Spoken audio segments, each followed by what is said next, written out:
I'm very concerned about my girlfriend at this point and I have no idea what to do. For info, PCOS equals polycystic ovary syndrome, a chronic hormonal condition that affects women of reproductive age. It's characterized by hormonal imbalances, irregular periods, and cysts in the ovaries. PCOD equals polycystic ovarian disease, a common endocrine disorder that affects women's reproductive systems, caused by a combination of genetics and hormonal imbalances. Pretty much the title. Back in April-ish, we were having sex 2 to 3 times a day. We live in an apartment together, she's been taking online classes for her master's and I'm working from home since the lockdown started. At some point, she got really busy and tired with a project, so we obviously stopped having sex temporarily. Since it's gotten over though, which was nearly 4 months ago at this point, she's turned me down every time I've tried to initiate or set the mood for sex. I have never pressured her. I usually wait a couple of nights before asking again when she tells me she's not in the mood, which turned into waiting a week, which turned into waiting 2 weeks. At this point I'm really concerned. We've never gone anywhere near 4 months without sex before. We've both always had pretty high sex drives. At this point it's important to note that I do not press the matter or pester or pressure her in any way. The moment she says she's not in the mood, I back off immediately. I don't think I've fucked up anywhere because she's always quite apologetic when she turns me down. Our relationship is pretty much perfect in every other way too. We cuddle and hug and have game nights and movie nights. It's never felt like we're drifting apart at any point. She hasn't been behaving differently, like she's upset or depressed. We give each other plenty of space too. It's not like we're constantly together. We have our own friend circles and we curl up on our own devices from time to time. I've tried talking to her about it, but she gets really upset and keeps insisting that nothing is wrong. I drop the matter pretty quickly too because I don't want her to feel like I'm pressuring her to have sex. I just want her to let me in and tell me what's wrong. I honestly don't care about the sex, but I know there's something she's not telling me and it's gone on long enough that I'm getting extremely worried about her. Update 1. There were some mixed responses, with some people suggesting I insist on addressing it with her because she's hiding something, with others recommending I give her time to open up on her own. Ultimately I decided to sort of go for a combo of the two. Friday, when we were both done with work, we sat down and had a discussion. I told her that I could give her the space and time she needed till she was ready to talk to me about it, but I couldn't leave it unaddressed. She needed to acknowledge that there at least was something that she didn't feel ready to tell me, and that was fine, but she at least needed to acknowledge its existence, if only so I stopped feeling like I was going crazy. She started sobbing when I was done and then she started explaining everything. Some background that I didn't mention in my previous post because it didn't really seem relevant is that my girlfriend has PCOD. One of the consequences of this is that she finds it very difficult to lose weight and has been insecure about her body for most of her life. About a year ago, completely of her own choice, I have always told her that she's beautiful to me no matter what her weight. She resolved to start losing weight, both for her health and to feel better about her body. She started going to the gym a couple times a week, and I was supportive and also cut out all my own junk food consumption in solidarity. Since the lockdown started and gyms shut, apparently she started slowly gaining some weight back due to stress eating and lack of exercise. I am ashamed to say I did not even notice that she was torturing herself over her weight all this while. She admitted that she stopped having sex because she was terrified I would stop finding her attractive after seeing her naked. I reassured her that I think she's gorgeous and attractive no matter what, and I tell her this every day, but she was afraid that would have changed once I saw the weight she had put on. The rest of the conversation consisted of me reassuring her that she's beautiful and her appreciating but not really believing me. After a bit, she asked me to change the topic, and I reluctantly agreed. We had a fairly quiet dinner. She was a little sad and relieved at the same time at having told me, I think. And I was busy scheming. The next morning before work I told her she looked lovely again and she gave me a wan smile, like she appreciated it but didn't really believe me. But that was okay. I was gonna convince her. I asked her to pick up the groceries that evening because I was gonna have a meeting run late. The moment she left home, I got to work. I dug out some fairy lights and a bunch of candles from storage and started setting them up in the living room. Made a couple of playlists and charged the speaker. Snuck down to the florist and bought a giant bouquet.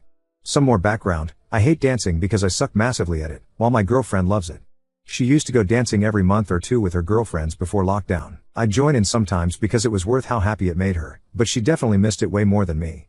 So when she got back, naturally I greeted her with what were probably the most ridiculous dance moves in the history of mankind. I'm not gonna lie, folks. She laughed. She laughed a lot. She took a short video, and we both laughed while watching it later. My movement resembled a 5-year-old practicing kung fu more than it resembled dancing, and I had stuck a rose in my ear for maximum ridiculousness. Totally worth it, though. I have no idea how she ever thought she's ugly. Her smile is just so fucking radiant. We danced like idiots for a while before I switched to the slow dance playlist. It was definitely the happiest I'd seen her in a long time. I'd been a bad boyfriend and somehow missed how much she missed everything else. I should have done it months ago. I told her all this. Told her she's the most beautiful woman in my eyes and always will be. And yeah, we had sex. Last night was all about her. She needed to feel special and I had been missing that for too long. I offered to make dance nights a weekly thing afterwards. Kind of as a substitute for the workouts she's been missing, if she wants. She tore up a little, she knows how much I hate dancing. She told me that wasn't necessary. Apparently sex is just as much of a workout as dancing. And we have a lot of missed workouts to catch up on. I'm certainly not complaining. In all seriousness though, I'm gonna dip into my savings a little and order a home treadmill. She can't afford one right now because of college bills, so I'll surprise her with it. Smile. Thank you to everyone who helped me out with their advice. However, I figured that it's dumb to take the chance, and one surprise was good enough, and if there's anything this whole experience has taught me, it's the importance of communication. So I'm going to bring it up at dinner tonight that I comfortably have enough saved up to purchase a home workout machine. Since I saw cycles/ellipticals being mentioned, we'll figure out which one we want, and that I'd love to buy one for our home for both of us to use. Thank you all so much once again for your advice. To all the people who commented to insist she's cheating on me because I'm a simp, Lamau, thank you for setting the exemplary standard for being macho. Insulting strangers online is so delightfully masculine. The lovely folks who told me to dump her because she's fat get the disappointing but not unexpected shitheads shout out as well. Update 2. I spotted an end-of-year email from Reddit for this account, which reminded me of the existence of this throwaway, and I decided to do a quick Christmas Eve update on my profile page in case anyone was still interested, because a lot has happened in 4 years. We're both doing well. We got engaged about 3 years ago and adopted a cat, but it went a bit downhill from there because of a bunch of different health issues that hit her consecutively. She's largely recovered from the temporary ones, and the permanent ones are a lot more under control now thanks to regular health checkups and medication. But it was a rocky couple of years, not for our relationship, just for us in general. All the medical issues also meant she hasn't worked since, which isn't an issue financially but for other reasons which I'll come to in a moment. She's doing a lot better mentally now as well, at least relative to last year. She still struggles with self-esteem and feeling like a burden to her loved ones, especially me, especially because of the aforementioned lack of work over the last few years. She's a lot more communicative about these things now though instead of bottling them up, so she's not let our relationship suffer for this. And I like to think that even if her self-esteem hasn't gone up, her way of coping with it is a lot healthier now, and that's an important step in the right direction.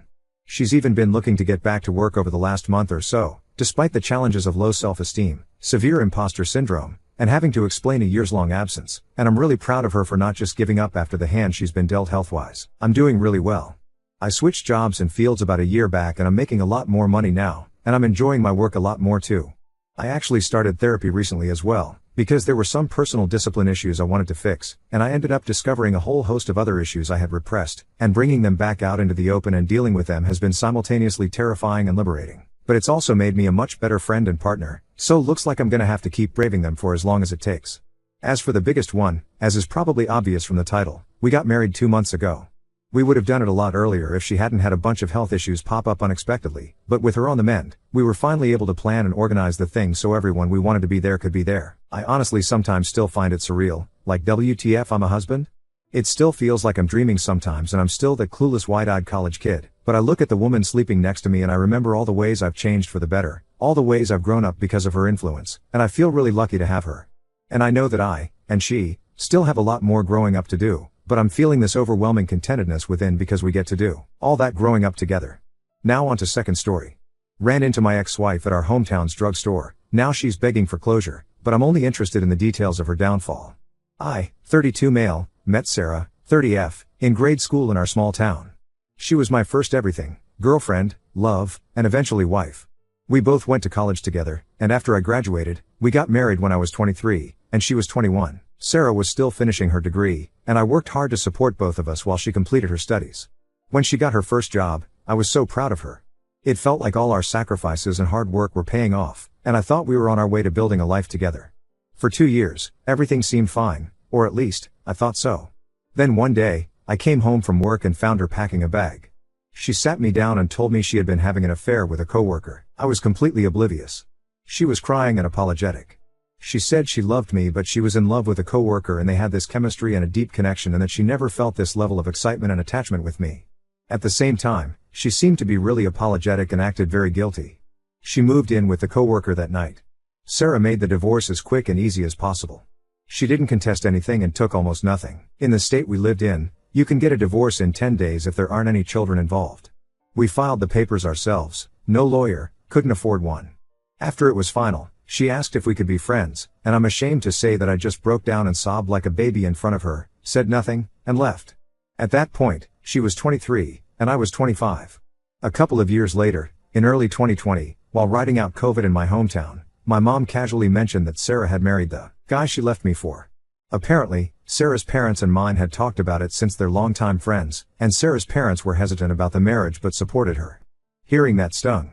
I had done everything I could to move on, but knowing she had married her affair partner felt like reopening the wound. I told my mom, as kindly as I could, that I didn't want to hear about Sarah anymore. She understood and never brought her up again. I was broken and depressed at first, but I went to see a therapist and got on some meds. I got some certifications and, through a friend from college, I got an interview with a global consulting company. My friend was married and couldn't do the amount of travel that the job required, so he pushed hard for me for the position.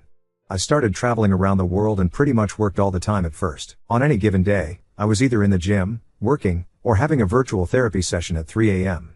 I was a dull boy. I got into incredible shape, thanks to lifting and running. Eventually, I got a long-term project in Romania and was able to meet and have relationships with women. Fast forward a few years.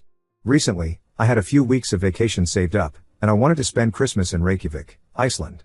I went to my parents' place in my hometown for Thanksgiving with my sister and brother. Last Thursday, I was at the local independent drugstore in what passes for downtown in my hometown. It has a lunch counter like an old-fashioned drugstore. I got a cup of coffee and sat down at the counter drinking it when Sarah sat down beside me and said hello. She was super nervous and red in the face. I was shocked and just sat there looking at her. I was exploding inside, but I kept my cool outwardly. She was still beautiful. She was actually very fit herself and had lost her baby face and became maybe even more beautiful. She started off by apologizing for the way she ended our marriage. I told her she already apologized like 100 times when she dumped me, but she insisted that she was young and stupid, and over time she realized how much she had hurt me. She wanted to meet me later in a less crowded spot with fewer spies. Small town, remember? I shook my head no and told her frankly that I didn't see what I could possibly get out of meeting with her again. That kind of took the wind out of her sails, and she kind of deflated. She admitted that it was probably more for her than for me. She said that I'd get closure not only for how she ended things but for the kind of person she was back then. She wanted to tell me about how she'd changed and what she'd learned about herself and what real love is. She wanted me to see that the person she became is someone that I could respect and maybe be friends with again. I wanted to get the hell out of there, so I just told her I'd think about it. She gave me her number, and I went home. Apparently, my mother and sister had already heard about it from Sarah's mom. So I'm a big dumb victim of some kind of big dumb Hallmark Christmas movie hit job. My sister, 29F, and mom, 55F, told me that they kept up with Sarah since our divorce and they know that she's changed and that I should hear her out. My dad, 56M, just shook his head and walked off. My brother, 22M, thought all of this was hilarious. I asked if he wanted to chime in, and he just shrugged his shoulders and said that since Sarah and I knew each other from when we were kids, I should at least hear her out just to keep the peace between our families since we live in a small town. Personally, I do think that her family would feel insulted if I didn't at least talk with her. I know for a fact that she's living with her parents now, so it seems like her life completely, the bed. I'd kind of like to get the gory details as maybe a form of schadenfreude, but it's all behind me now, and I think it would all just make me sad. I guess I'm a better man now that I'm more mature, more wealthy, and fitter than I was when I was with her, but I'm still the same guy that she didn't have chemistry or connection with back in the day, so I think whatever comes out of her mouth would be bullsh. I think she's probably a dragon cosplaying as a princess and wants me to be her white knight. F at $K that. My mom and sister are pushing hard for me to meet her, and my mom says that she's afraid if I don't at least hear Sarah out, that Sarah's mom will resent her and make her social life more complicated. Let me make it clear that I have no intention of getting back with Sarah. Sarah is very beautiful, but so are the women of Romania, Iceland, and elsewhere. And they have the added bonus of not breaking my heart. I'm interested in going just to hear about what happened to her after she dumped me and to smooth things over for my folks. Update 1. I'm currently writing this from Reykjavik, Iceland. I have some friends I met while doing some consulting work here. This time of year, the days are very short and the northern lights are visible. Unfortunately, it's supposed to be cloudy and rainy for the foreseeable future here, so I'm out of luck with the aurora borealis. We're doing a Christmas pub crawl among other things. Reykjavik is very single friendly during the holidays. After I posted, for the next couple of days, my mom and sister kept bugging me about it until I caved. I know. I made it clear to them that I had no intention of getting back together with Sarah and that I was pissed that they thought there was a chance I'd get back together with someone who stabbed their son and brother in the heart. Finally, I told Sarah I'd meet her at the playground at our old school. It's a small town, so there's only one school that's K-12. When we met, I told her up front that I'm just there as a favor to our parents and my sister. She acknowledged that and we engaged in a little small talk. She told me that she had started following me on social media. I've since made it friends and family only, and she saw how I'd been all over the world and even commented on the girlfriend I had in Romania. I told Sarah her name was Monica and we had a great time together. She then started in with the juicy stuff I wanted to hear. Unfortunately, it wasn't very juicy. Just regular boring relationship crap. She started living with the guy and it quickly became apparent that, once she was with him, the relationship went from an exciting affair to a regular humdrum relationship. She said she knew the forbidden sparks were gone the first time she had to pick up and launder the guy's skid-marked underwear. Yep, she left me for a guy who was barely toilet trained. She said she was in denial that she couldn't have thrown me away for a guy who was no good, so she doubled down by marrying him. Sarah was always very stubborn. He was apparently a good salesman and earned a lot in commissions, but he was really bad with money. They had a lot of fights about money and household chores, and finally she caught him cheating with a coworker. Oh, the irony. She left him with a wrecked credit score. She was pregnant with his kid at the time, so she got an AB0 RT. On. Trying to avoid the filters. This is something no one in our families know about. She's been living with her parents and working at the same feed store her dad works at. She said she wanted to reconnect with me due to the fact that we were childhood friends and had been each other's best friends for 17 years, and she missed me. She started on about how much therapy she'd been through and that she is a completely different person now. She wants me to know how much she cares about me and that girl I was best friends with is still there and blah blah blah. I can't even write this manipulative tea out anymore.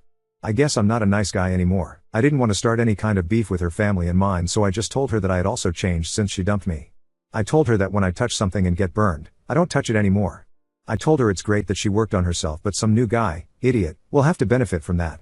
When I look at her, all I see is her crying, telling me she's leaving me holding a proverbial knife with my blood all over it. In my mind, she's a person who says, honey, I love you, but I also love stabbing. No, thank you, ma'am. I told her that if we got together, the resentment would make me treat her like crap all the time, and she didn't want or deserve that. I told her good luck in her future endeavors and I hope she keeps up with her changes, and that I had to leave to go to Iceland for Christmas. Yes, I was bragging. She was tearing up and trying not to let me see her cry, and I pretended not to notice. Dad was disappointed I caved to mom and sister. He made it like I failed the test of manhood. I told my mom and sister not to expect any wedding bells or grandchildren/nephews anytime soon. My brother called me a simp, and so I had to wrestle him. He got me in a headlock. The guy's getting too big and I held back too much. I left for Iceland the next day and I'm there until the new year. I'm headed to Budapest for a follow-up project. Sarah is not invited.